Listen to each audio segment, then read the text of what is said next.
Salut Marine, comment ça va? Salut Ressus, ça va bien et toi? Ben, content, finalement, on l'a eu. Troisième fois, on va l'avoir. C'est sûr, ça se passe aujourd'hui. Jamais 203, on a réussi. C'est ça, c'est ça. C'est drôle que tu dis ça parce que, tu sais, la chandelle que je t'ai dit, que mes amis m'ont écrit, ils ont écrit deux Mhm. fois ça, jamais 203. Et c'est, je sais pas, coïncidence. Et merci beaucoup, Marine, d'être parmi nous dans ce nouvel épisode de Day in the Life of an Agility Enabler. C'est un grand plaisir de t'avoir ici. Je pense qu'on va s'amuser. Plaisir partagé, plaisir partagé. Donc, écoute, Marine, raconte-nous quel est ton parcours? Comment t'es arrivé Hmm. ici, à ce moment présent? Euh, Quels Aujourd'hui sont même. tes souvenirs les plus marquants que tu aimerais partager avec moi?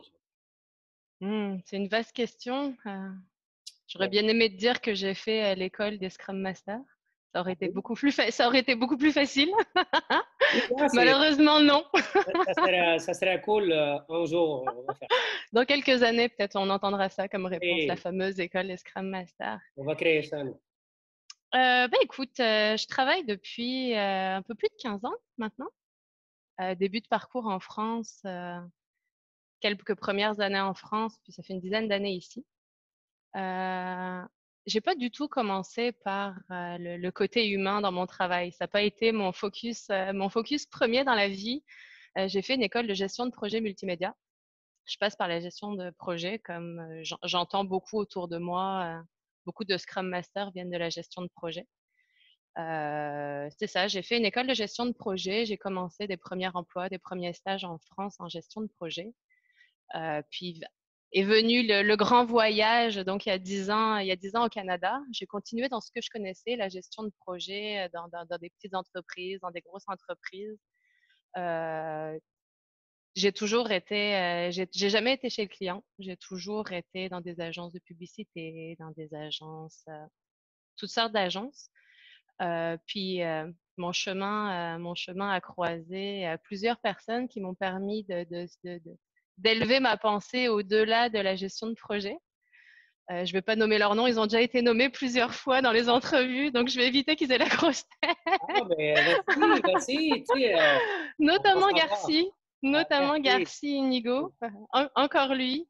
Il a croisé la route de beaucoup de monde et il a croisé la mienne. J'ai croisé la sienne plutôt. Puis il m'a permis, c'est ça, de voir un petit peu plus loin que ce que je connaissais, qui était vraiment de la gestion projet pur et dur, waterfall, chargé de projet, Gantt chart, budget, puis planning sur 6 mois, qui évidemment fonctionne toujours comme on le sait, hein?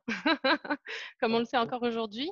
Ouais. Et avec eux, j'ai eu la possibilité de comprendre le mindset agile, de commencer à vivre le mindset agile, de comprendre différents cadres de travail, dont le Scrum, le Kanban, de m'ouvrir un petit peu à ça, puis de me questionner sur comment est-ce que je me positionnais là-dedans, puis où est-ce que je voulais aller. Et puis, à ce moment-là, je suis pas du tout passée par le Scrum Mastering, je suis partie PO. PO, parce que pour moi, je travaillais avec des clients, je travaillais avec des utilisateurs. C'était peut-être plus simple à un moment de ma vie où j'avais pas envie de me compliquer mon chemin professionnel. Donc, je suis devenue PO pendant quelques années. J'ai beaucoup appris, beaucoup appris. J'ai rencontré beaucoup de personnes, puis on était beaucoup à devenir PO en même temps, ce qui fait on a appris dans tout ça. Euh, Puis est venu le jour où je me suis dit que j'avais envie de travailler sur des produits et plus sur des projets. Donc, Hmm. j'ai changé un petit peu de focus, puis j'ai décidé de parcourir mon chemin de PO dans la gestion de produits, qui m'a apporté encore une ouverture d'esprit tout autre. Et j'étais donc PO dans une équipe et je me suis retrouvée collègue d'un autre PO dans l'entreprise dans laquelle j'étais, sans Scrum Master, avec des équipes qui avançaient comme elles pouvaient avancer, avec le soutien qu'elles avaient à ce moment-là. Puis j'ai décidé d'apporter mon soutien à l'équipe de mon collègue pour les aider à s'introspecter de manière un peu plus habituelle, de les aider à focuser sur des sujets plus importants, de la valeur d'affaires, ce genre de choses. Et en fait, j'ai eu beaucoup plus de fun à travailler avec les équipes, donc des développeurs, des UX. Vraiment, je travaille en TI, donc des équipes de développement, que travailler finalement avec des utilisateurs, puis à élaborer des visions produits. Oh. Donc, j'ai décidé de faire le pas de devenir Scrum Master à temps plein. Et j'ai eu la chance de trouver une entreprise qui m'a embauchée comme Scrum Master en me disant on va t'aider. Le mindset est là, on va t'aider à apprendre ton travail. Donc, j'ai eu énormément de chance, ils se reconnaîtront. Et pendant quelques années, c'est ça, j'ai appris mon travail dans différentes équipes. Donc ça fait quelques années maintenant que j'accompagne, que je coach, que je mentor toutes sortes de responsabilités des équipes de développement. Et je m'amuse beaucoup là-dedans. Wow! Et, Voilà. des pépites d'or là-dedans, des trucs que je ne savais pas, un mouvement que tu venais de la gestion des projets, en fait. Mhm. J'ai une idée, et, mais là, tu me confirmes. Une question, tu t'as dit à un moment donné de ma carrière, j'ai décidé d'échanger de la gestion de projet et faire la gestion de produits. Mhm. Mm. Qu'est-ce qui a fait? Pourquoi pourquoi c'est compliqué la vie? Qu'est-ce qui a fait Tout ça? un changement. Ben, je pense que j'ai mis du temps à mettre le doigt sur le fait qu'il y a des choses qui fonctionnaient pas en gestion de projet. Tu parles d'agilité, tu parles de gestion de projet, ça fonctionne, mais tu te retrouves face à des défis qui sont parfois compliqués. Puis dans des grosses structures, c'est pas toujours facile de faire avancer le mindset non plus. On parle d'agilité, on parle de livrer rapidement de la valeur, on parle de parler à ses utilisateurs, on parle de valeur d'affaires, livrer de la valeur rapidement, de s'introspecter régulièrement. Quand on parle de projet, on parle de planification, on parle souvent de budget fixe, on parle souvent de scope fixe, puis à force, j'ai travaillé des années là-dedans, puis avec l'expérience, tu te rends compte que c'est compliqué. C'est Qu'est-ce qui compliqué est tout ça. compliqué là-dedans? Parce que, tu sais, moi c'est ce que j'essaie d'explorer, c'est que Mhm. souvent on entend la gestion des projets versus l'agilité. Et c'est deux façons de gérer des projets. Et Mhm. il y en a, selon moi, il n'y a pas de meilleur ou de pire. C'est juste deux façons Tout à d'approcher fait. la gestion du travail, c'est tout. Et toi, là-dedans, qu'est-ce qui t'a poussé? Qu'est-ce qui t'a fait comme, ah, mais au niveau de produit, ça serait plus comme quoi? Ben, je te dirais la différence et ce qui m'a fait sauter le pas, c'est d'être passé surtout d'agence, d'un mode agence. Donc, mes clients n'étaient pas les utilisateurs finaux, mais les clients étaient les clients qui payaient souvent, les stakeholders. Mhm. Donc, il y avait une vision de leur produit qui était leur vision, qui était juste ou pas juste. Ça dépendait vraiment des personnes avec qui j'ai travaillé. Mais j'ai quand même une tendance à être très humaine, puis me rapprocher des gens qui vont utiliser mon produit, comprendre leurs défis, comprendre leurs frustrations, comprendre leurs besoins et passer par eux directement sans avoir un intermédiaire qui vient rajouter une couche de compréhension qui est la sienne, de politique, d'économique avec les budgets qui vont avec, de priorisation qui est propre aussi à chaque personne. Je me retrouvais beaucoup plus à aller parler directement, donc en mode produit, à avoir un accès direct aux gens qui allaient utiliser mon produit, qui n'a pas été possible, je te dirais, dans les compagnies, les agences dans lesquelles j'ai pu travailler. Mhm. OK. Et c'est le côté humain qui me touche et qui a fait que j'ai sûrement dévié vers le Scrum Mastering aussi. C'est d'être proche des gens avec qui je travaille et d'avoir un, comment dire, des one-on-one, d'avoir de l'interaction directe et d'avoir une compréhension qui est la mienne. Ah, mais c'est beau. Ce que tu mentionnes, c'est comme c'est comme si, écoute, je vais extrapoler ça honnêtement. Vas-y, extrapole. C'est comme si finalement, si quelqu'un décide de prendre une approche plus légère, plus focusée sur les clients, Mhm, c'est comme s'il décide d'avoir des conversations avec des gens. Puis se rapprocher de leurs besoins plutôt que mhm. se rapprocher de la transaction qu'on va faire à travers un projet.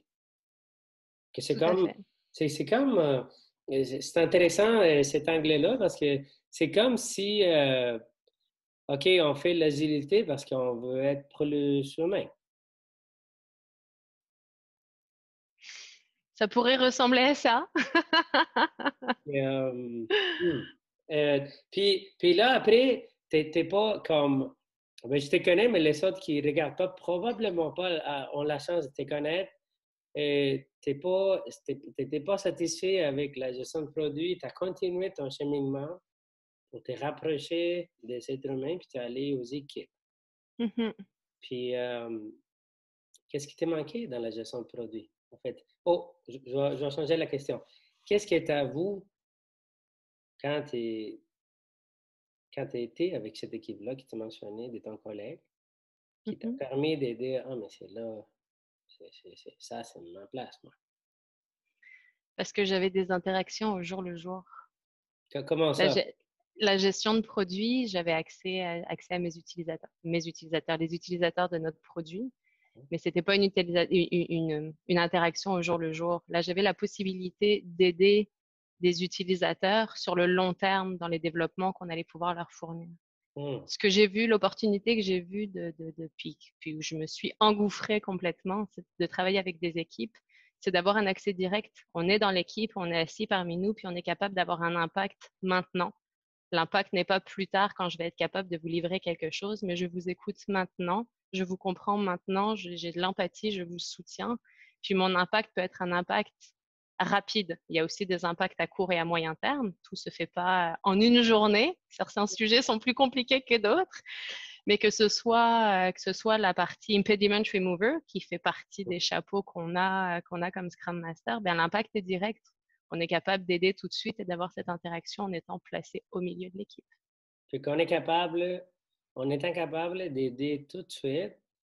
euh, Ce que je comprends, c'est que tu avoues que tu pouvais aider immédiatement, pas seulement les gens qui étaient dans l'équipe, mais aussi avoir une influence sur le produit, j'imagine. Mhm, bien sûr, parce une équipe engagée, une équipe heureuse, une équipe, une équipe stable, c'est une équipe qui va livrer, qui a toutes les chances de livrer un produit de qualité, qui a une équipe qui a une vision, va livrer de la valeur d'affaires qui répond à un besoin. Donc, une équipe soudée est une équipe qui a beaucoup plus de chances de livrer un produit de qualité au final. Hmm. Donc, l'influence n'est plus par le client directement, par l'utilisateur, mais par l'équipe qui Et c'est répond à intéressant des parce que besoins clients. j'aimerais savoir, toi, ton point de vue, penses-tu qu'on nous engage pour ça? En tant que Scrum Master, Oui. ben, je pense que le rôle de Scrum Master est très, très large, dépendamment des entreprises dans lesquelles tu atterris. Les besoins et surtout la compréhension du rôle est très vaste. Euh, Moi, en tout cas, je sais que depuis que je suis devenue Scrum Master, un des mots principaux que j'ai à la bouche, c'est engagement. L'engagement des équipes, l'engagement des individus, l'engagement de l'équipe face à l'entreprise, l'engagement de l'entreprise face à ses équipes. Puis c'est quelque chose sur lequel je travaille beaucoup. Puis même dans les entrevues que je passe, c'est des mots que j'ai dans ma bouche souvent. Donc j'ose espérer que quand on m'embauche, on sait que c'est quelque chose sur lequel je vais travailler. Hmm.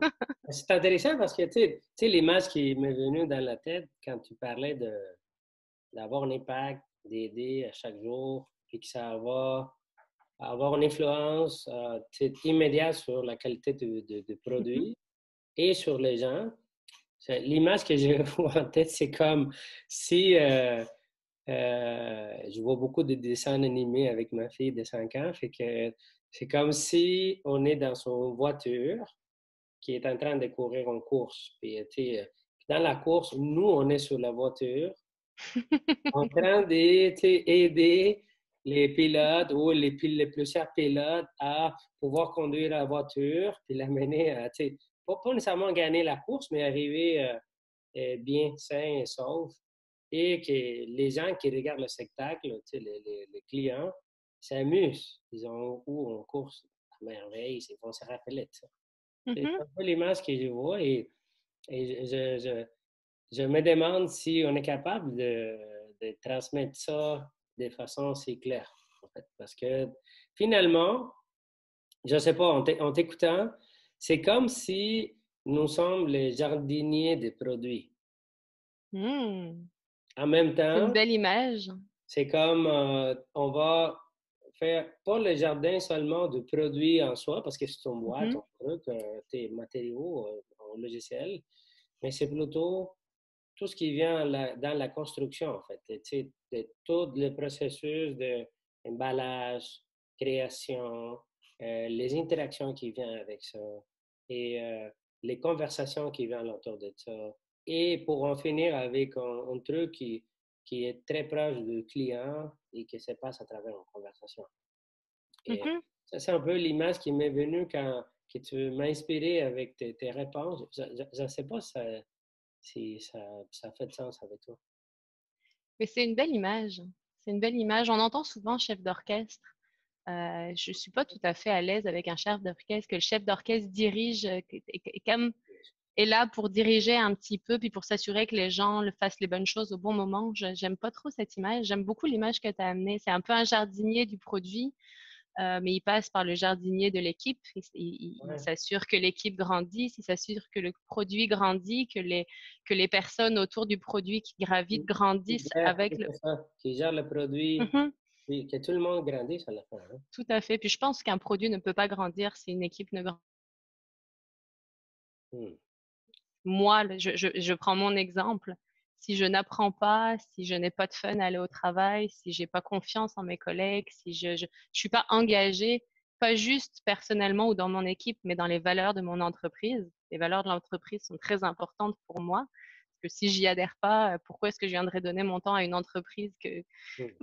que j'ai pas vraiment envie de voir grandir non plus? Mais Donc oui. ça prendrait des valeurs qui sont connectées, en fait, parce que Mhm. si on est comme des jardiniers, ben, ça prend des gens qui font attention aux autres, qui sont attentionnés, en fait. Tout à fait. Et ça prend un terrain où les fleurs, c'est-à-dire les gens ou les produits ou les clients, ben, il peut grandir quand même. Puis ce que j'aime beaucoup dans notre rôle, c'est que tu peux vraiment te positionner où tu veux, puis là où il y a besoin. Tu peux pas être partout en même temps, mais tu définis tes priorités par la valeur, pas la valeur d'affaires, mais par la valeur et l'impact que ça va donner pour le reste de l'équipe, pour le produit, parce que c'est sûr que le produit, on garde toujours le produit en Donc, priorité, même en tant que Scrum Master. C'est pas juste le PO. Mais par contre, le trajet pour parler du produit est tout autre parce qu'on va passer par l'humain. Mais c'est ça que j'aime beaucoup dans mon travail, c'est on a des responsabilités très vastes et on peut se placer là où il y a besoin. On peut aller travailler avec les parties prenantes, on peut travailler avec le client, parce que le client doit aussi comprendre, quand on est en entreprise, pourquoi est-ce qu'on travaille de cette manière-là, pourquoi ce mindset d'agilité, quelle est la valeur pour lui, pour son projet, pour son client. Donc, on a vraiment une possibilité infinie d'action. Et ça peut faire peur, et ça peut oui, faire oui, peur parce que ça peut faire peur. Il y en a qui aiment bien aussi avoir un terrain un peu plus c'est un peu terminé. plus. Hein. Tout à fait. Et euh, si je te dis, Marine, qu'est-ce quelles sont les valeurs qui te motivent à jouer ce rôle-là, à enabler l'agilité chez les gens? Euh, c'est une très bonne question. Je peux te parler de mes valeurs à moi. Puis c'est Oui, sûr que oui, c'est ça, mes valeurs rejoignent voilà. Une des premières valeurs que j'aurais, c'est la curiosité. Puis je pense que c'est un peu un incontournable du Scrum Master. Pour pouvoir aider les autres, déjà, il faut être curieux pour soi, puis il faut être curieux des autres. Et je pense que c'est ce qui m'a donné envie d'apprendre à, pas d'apprendre, mais de travailler avec l'humain, la curiosité des gens qui m'entourent et du pourquoi. Le pourquoi est très important dans ma vie. Je te dirais j'ai la créativité aussi. Hmm. J'ai essayé d'être créative en tant que product owner ou en tant que gestionnaire de projet. La créativité était assez limitée. En tout cas, je trouvais que ma créativité était limitée par les actions et les responsabilités que j'avais. En tant que Scrum Master, c'est exponentiel. La créativité est presque de mes responsabilités, je te dirais, d'être créative, être capable de cerner la problématique et de l'amener de manière créative pour que l'engagement se fasse par les gens autour de toi à essayer de trouver des solutions pour s'améliorer dedans. Et je te dirais qu'il y a quelque chose que j'ai appris aussi, enfin, que j'ai appris dans les dernières années, puis je pense que en tant que Scrum Master, le côté Scrum Master m'a énormément aidé, c'est l'humilité. Euh, je- Déjà, c'est un métier que j'apprends depuis quelques années, donc j'ai pas le choix de me tromper. Donc j'assume, faut assumer de pouvoir se tromper. Puis on travaille avec des êtres humains, donc il n'y a pas de recette miracle pour travailler avec des êtres humains. Puis je te dirais que c'est pas mal les trois valeurs. Puis l'humilité, j'essaie d'avoir de l'humilité en disant qu'une de mes valeurs, c'est l'humilité. Je me développe dedans de plus en plus. J'espère me développer dans les prochaines années aussi. Fait que tu parles de humilité, curiosité Créativité, et la créativité pour pouvoir créer l'engagement. tout à Et fait. pourrais-tu nous donner un exemple de en quoi on est commencé à être créatif? Tu n'es pas en train d'animer des meetings, tu n'es pas en Parfois, ça secrétaire, m'arrive. tu n'es On a, pas on a, en train de couvrir la livraison, de quoi tu parles? l'idée d'un Scrum Master, c'est la responsabilité première pour moi d'un Scrum Master. Une des responsabilités premières, c'est de s'assurer qu'on soit capable de livrer un produit de qualité qui répond à des besoins. Mhm. Pour ça, encore une fois, il n'y a pas de recette miracle, mais il y a plein de choses dont on a besoin. On a besoin d'avoir une compréhension des besoins, d'avoir une équipe qui est engagée à vouloir livrer cette valeur-là. On travaille avec des humains, donc on est confronté à plein de problèmes tout le temps, que ce Mhm. soit des problèmes dans l'équipe, des problèmes individuels. Puis, La COVID, pour, mettons. en parlant de chaos, le Covid, on n'avait pas planifié ça. Donc, il a fallu trouver des solutions créatives pour réussir à faire avancer nos équipes, à avancer avec les équipes et à passer les défis qu'on peut rencontrer au jour le jour.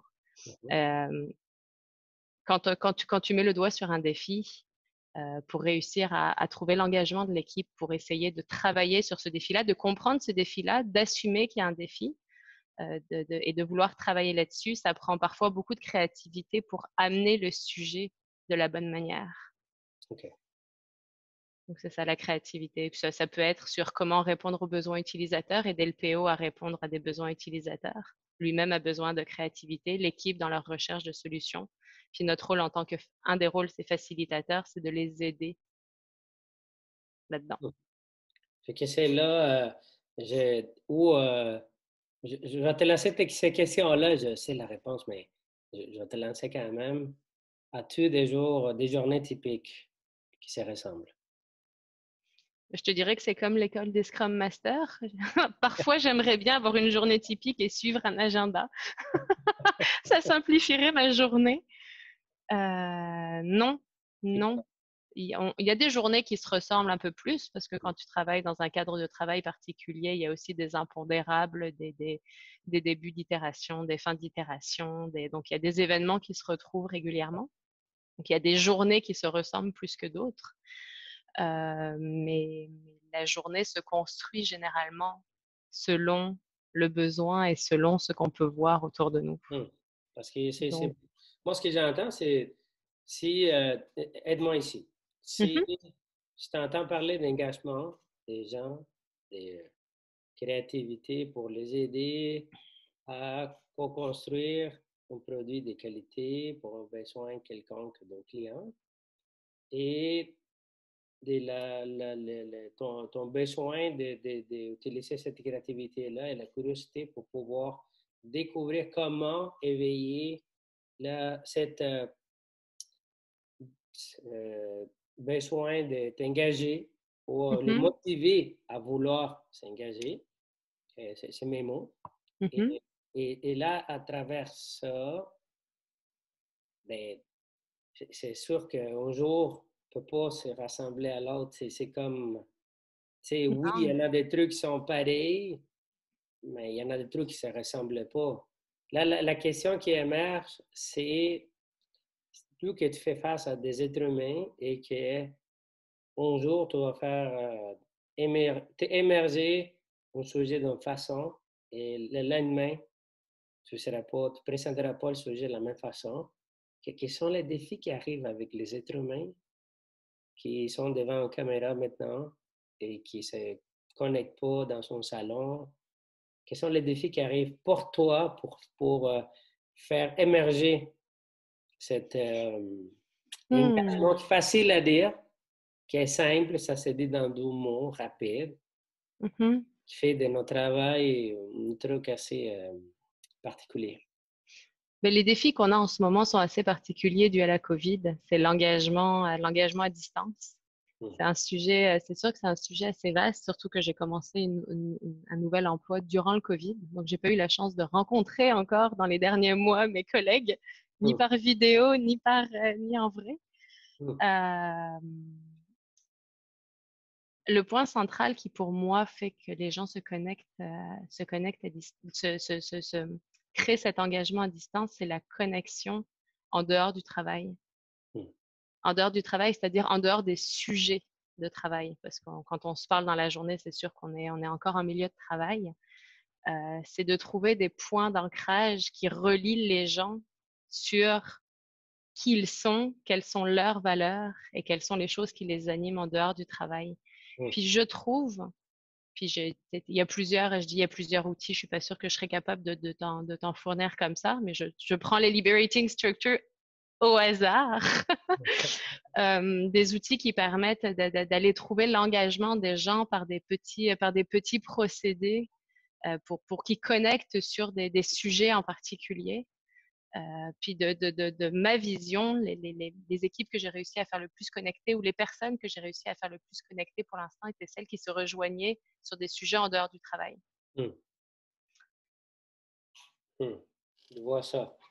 Et, il y en a pas mal de défis qu'on peut rencontrer en faisant.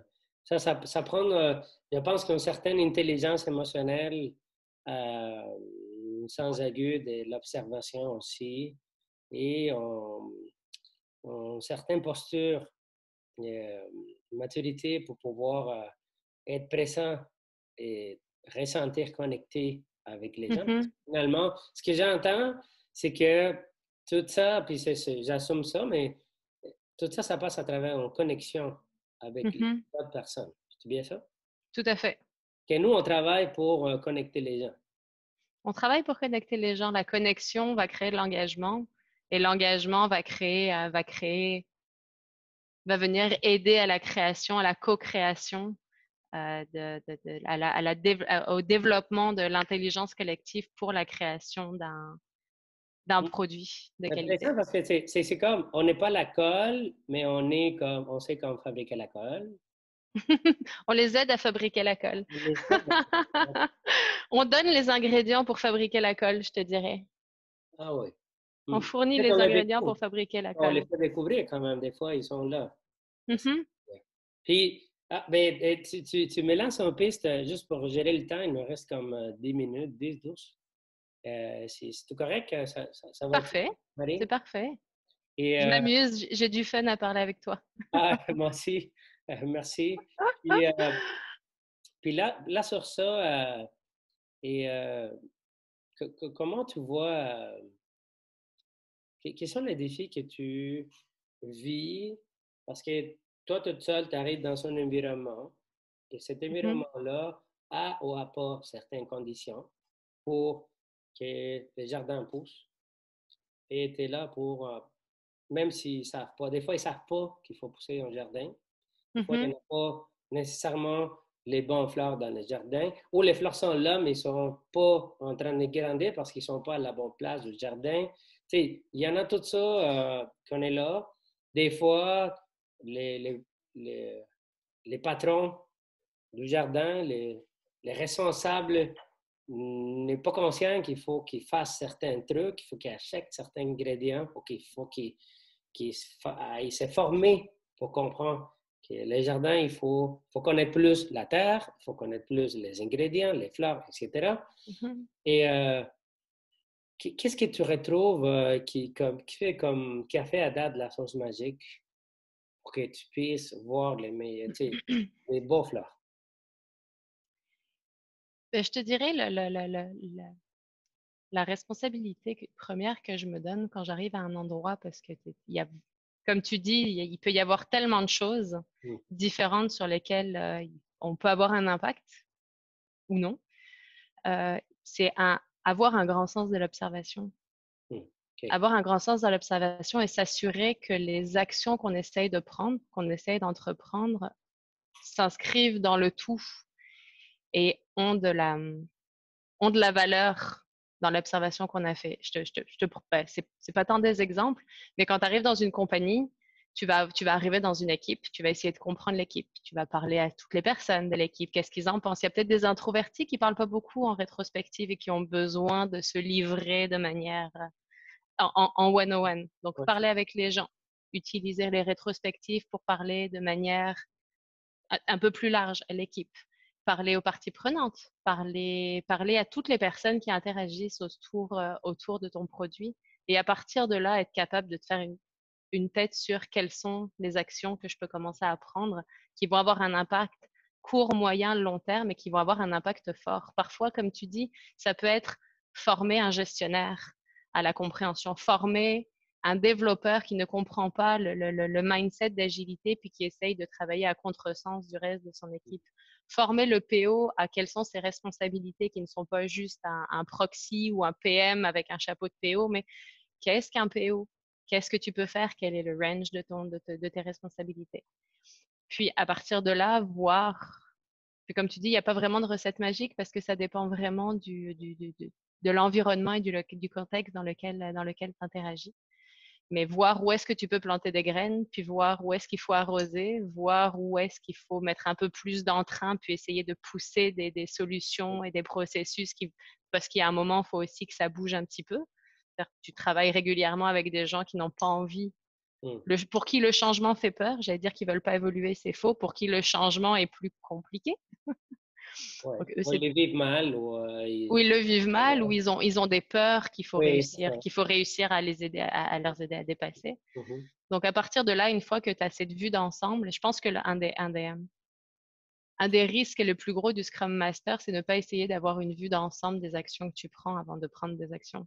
Je te prends là-dedans parce que, regarde, un des plus grands conflits que j'ai, puis tu me diras si la question est piège ou pas, je n'ai pas posé cette question-là à personne Mhm, au cours des dernières 20 épisodes. Si c'est toi, moi, ce que j'entends, c'est qu'on voit, c'est mon interprétation, on voit un peu les jardins, même s'ils ne les voient pas, même si les gestionnaires ne les voient pas. Comment tu fais pour que ce ne soit pas ta vision du jardin que tu implémentes quand même le gestionnaire qui devrait avoir, qui est celui le responsable de créer le jardin, il ne les voit pas. Comment tu fais pour arriver à dépasser cette courbe de vous ne voyez pas les jardins, moi je les vois, une idée des jardins, puis après on arrive à avoir comme une certaine cohésion pour que cohésion. les gestionnaires disent ah, j'ai vu les jardins que je veux, là je sais que c'est quoi les jardins que je veux, ça ressemble un peu à ce que Marine peinture et on va y aller vers ça. Tu sais, est-ce que j'arrive à m'expliquer?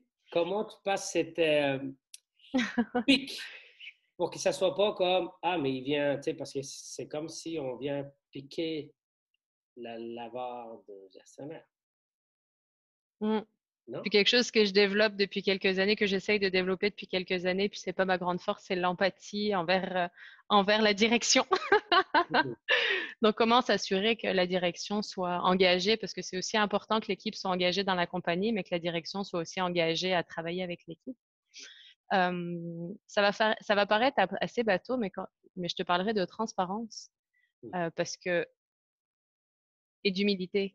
Je peux avoir des idées de où est-ce que je pense que l'équipe devrait aller ou quelles sont les prochaines étapes, mais c'est juste mon idée.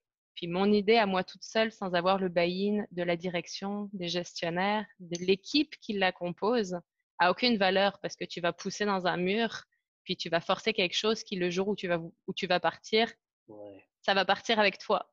Tu sais, Donc, en ce moment, les gens qui regardent la vidéo comme moi, qui Mhm. l'entendent, on fait oui, oui, ouais, ouais. Mais ça serait pratique de pouvoir juste pousser sa vision et de se dire que tout le monde est engagé là-dessus. Mais moi, je suis très Ouais. engagée dans la vision que j'ai. Mais tant que j'engage pas, j'ai pas le buy-in des gens qui vont participer à cette vision, à la co-création de cette vision. Donc, si on parlait de concept de jardinier, mais je pense que c'est parfait. Le concept de jardinier, c'est que tu vas planter des graines auprès de l'équipe, auprès de la direction. Tu vas en parler un petit peu à droite, en parler un peu à gauche, faire un atelier à un moment. Comme on est des facilitateurs de réunions, essayer de voir une nouvelle façon de faire, essayer de l'implémenter, voir comment les gens réagissent. Puis, quand tu vois que les gens commencent à être ouverts à ça ou commencent à adhérer à ta vision, ben là, être capable de les accompagner ou de leur demander comment est-ce que tu peux les accompagner Fait que dans la finalement, mise en place. tu mets dans ça, puis l'image qui vient, c'est comme, OK, nous, on va pas faire, tu sais, on n'a pas un jardin en tête. Par contre, on est des spécialistes à comment dire, on sait qu'est-ce que les fleurs aiment Mhm. pour pouvoir pousser. On sait quelle sorte de terre on devrait s'aimer, dans quel seuil, quelle sorte de soleil, quelle température, combien d'eau. Puis, notre responsabilité, ça serait plutôt de favoriser que tous ces éléments-là émergent. Puis, quand les terrains, ça commence à être Sera fertile, favorable. là, là, quand la gestion et tout le monde commence à voir, ah, mais c'est fertile, toi, tu sais, on Mhm. pouvait, on était capable. Là, ils vont dessiner, ils vont couper, ils vont dire, OK, mais pas autant de fleurs que ça. On va mettre des mauves ici, des jaunes. Mhm. Ça va avoir une synchronicité, en cohésion. C'est tout ça? Tout à fait. Hmm. On a une vision, on participe à l'élaboration d'une vision, mais la vision, elle est rarement dans les 2 prochaines semaines. La vision, on essaye d'avoir une vision quand même un petit peu plus loin de là où on aimerait que l'équipe arrive, là où on aimerait que le produit arrive, là où on pense que le produit pourrait arriver aussi avec les gens qu'on a ou avec les besoins. Puis après, c'est du travail, c'est de rajouter un peu de terreau par-ci, venir semer une petite graine par-là, rajouter un peu de soleil et attendre pendant quelques semaines parce que faut attendre que ça pousse avant d'aller plus loin. Oui, hein. Parfois, il y a beaucoup d'attentes aussi. Il y a beaucoup d'attentes parce une vision qu'on essaye de mettre en place, même si tu as le buy-in des gens avec qui tu travailles, puis des gens qui doivent donc la co-créer, ça prend du temps. Ouais. Ça prend du temps, puis ça prend du temps, puis il faut s'en souvenir, puis il faut en rappeler, puis Fait parce comme que un jardin, des comme un fois, jardin, si on ouais. le laisse de côté trop longtemps, Ou ça meurt. même si tu as des bons ingrédients, des fois, ça ne pousse pas. Exactement, Et exactement. même si tu as fait tous tes efforts, ça ne fonctionne pas. Marine, on était pas mal philosophique à date. Je dirais, il nous reste 5 minutes, puis je pense que j'aimerais en tirer bénéfice énormément de ça. Et qu'est-ce qui te motive à faire tout ça? À travailler avec des gens, à voir grandir les gens, à aller au fond, parler avec des gestionnaires. C'est quoi la motivation? Euh, Bonne question. Ce que j'aime de mon travail, puis c'est relié à la question que tu me posais tout à l'heure, c'est qu'il n'y a pas une façon de faire, il n'y a pas une façon d'être, c'est que chaque jour est différent. Puis j'ai besoin, moi personnellement, donc c'est très personnel, j'ai besoin que ça change. La monotonie m'épuise. La monotonie me tue. Puis je pense que depuis que je suis devenue, puis c'était déjà un peu le cas en tant que PO, parce qu'on avait travaillé avec des clients et des besoins utilisateurs qui changeaient tous les jours. Mais encore plus maintenant que je travaille avec l'humain, puisque l'humain est encore plus complexe que le produit, c'est que chaque jour, chaque personne arrive avec son bagage de hier soir, de ce matin, puis chaque jour est une nouvelle discussion. Et moi, on parle de jardinier, moi, je grandis énormément là-dedans. Les, Tu les, les, grandis. les gens me font grandir Les gens te font grandir. et j'espère réussir ou continuer à réussir à faire grandir les gens. Wow! Quelle belle image. C'est très philosophique aussi. Oui, mais quand même, tu sais, ça donne une idée de la personne qui tu es. Mais merci, Marine, de ton partage et ton honnêteté. Merci à toi de m'avoir écouté puis de m'avoir posé toutes ces belles questions émergentes. Bon, c'est facile, tu sais, naturel, je te l'avais dit que c'est comme ça, c'est ton conversation, puis c'est simple de parler avec toi, surtout avec l'énergie que tu transmets. Et avec cette phrase que tu viens de dire, et, je grandis à travers les gens me font grandir, et c'est ça qui me motive à venir à faire ça, puis continuer.